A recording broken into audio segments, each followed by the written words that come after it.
corresponded to which name when it came to chessboards. But she knew it was a chess piece in this paperweight. So she looked at the other paperweights that were all globes about that size, and in each of them there was a chess piece. And she thought, is this where all the mysterious missing chess pieces are being put? Into glass globes on a shelf of paperweights? But looking at the shelves, there were far more chess pieces on the shelves than would be needed to play one game. There were more chess pieces than they needed, and there was an odd piece. That it was bigger than the others, perhaps the size of a beach ball or a football, which she looked at a bit closer, and it looked to be a human in some sort of fight. So she decided she didn't understand what was going on, but they had also, all the other paperweights on this shelf had seemed to be connected to the chessboard in some way. So she looked around and found a basket, and filled the basket with all the paperweights on the shelf, although carrying them all together would be very heavy, and she put the football-sized one in the middle of the basket, and carried them back to her brother, not telling him to stop, but looking at him when he glanced over at her and holding up the ball, and just said, "Carry on playing, but have a look at this." And he looked and was just like, that person seems to be fighting something. What are they fighting? And then she pointed to the basket of all the other paperweights and said, "These all seem to be chess pieces that have been taken in this game. And I don't know what this guy's connected to, but I'm worried about you." And the guy just nodded at her and was like, "Yeah, I can understand being worried. Is he fighting something connected to the board? Or is he fighting something connected to the cave?" And she just shook her head. "I don't know. And I'm worried. I don't want you to get turned into a glass paperweight the size of a football. I need to be able to tell them that we decided to go in the Cave of Wonders and didn't get too harmed." And he's just like, "Well, we don't know what's going to happen, but for now, shall we try putting the pieces onto the board and see what happens, resetting the game?" And she nods. So he looks at the chessboard and just says, and just knocked over the king and said, "I submit the game. We want to start a new game." But once he'd finished speaking, he disappeared. Not knowing what else to do, the girl still carried on with what she had suggested to do, as the pieces, once her brother had disappeared, had gone back to positions they'd need to be in to start a game. And she put pieces into all of the places, the globes dissolving around them as they were placed on the table. Although she did carry on putting them on each time to fill in every single space on the board, just because she had that many pieces. But once she'd realised this had been done, she gently moved all the pieces around so there was enough space for the football-sized snow globe to go in the middle of them, and placed it on the desk again.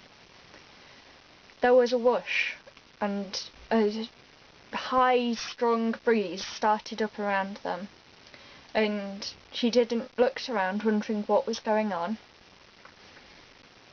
and the snow globe on the table disappeared, but a guy came stumbling out of a cupboard that was near the edge of the room. And I was like, "Well, what just happened? When did you get here? I was playing chess." And she just looks at him and just says, "I think you either lost the game or you submitted the game." And he's like, why?" "Because you were in a giant snow globe with all the pieces that had disappeared from the table." What? I was fighting something. I was fighting giant chess pieces. And she just shakes her head. No, you were trapped in a snow globe. But if you believe you were fighting chess pieces in the snow globe, type paperweight type thing, why did I change it to snow globe? I think I need to go and find my brother.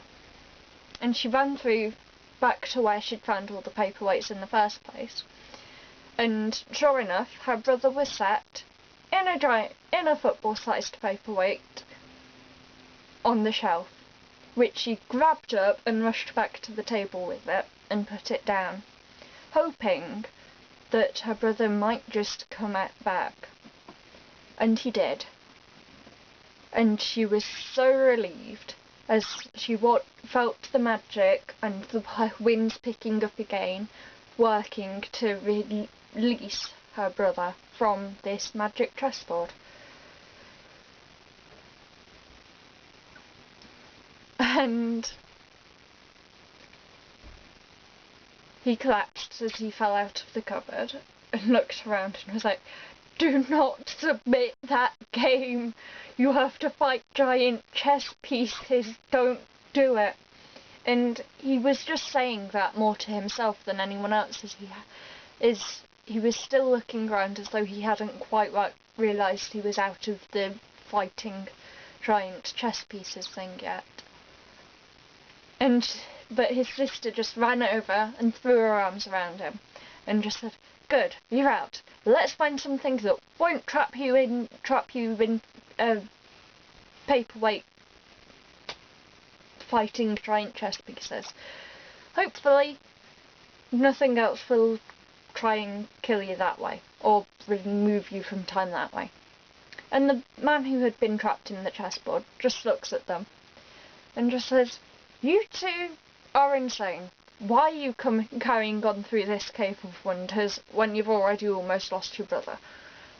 And the girl just looks at him and just says, "We need an adventure. It's a good one. Isn't this enough of an adventure for today?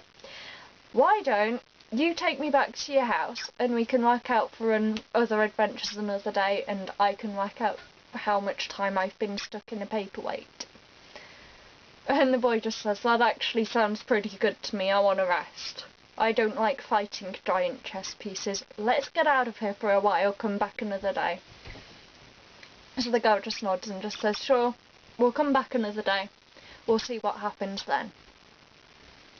And that is the story of the time a brother and sister decided to go into the Cave of Wonders, and the brother decided to fight a magical chess set.